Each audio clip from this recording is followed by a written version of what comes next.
Jis atlieka savo būdingą gestą prieš kovas, kalba be perstojo, o tada viską pagrindžia niokojančiais nokautais.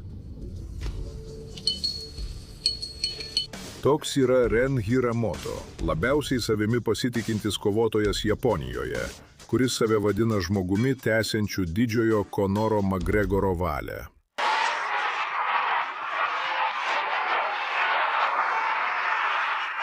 Ir štai pačios laukiniausios pergalės, kurios pavertė Reną Hiramotą pačiu žiūroviškiausių kovotojų Japonijoje.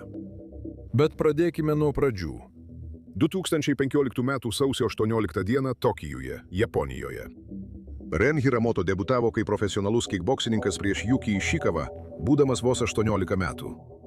Dauguma kovotojų savo pirmojoje kovoje kovoja atsargiai.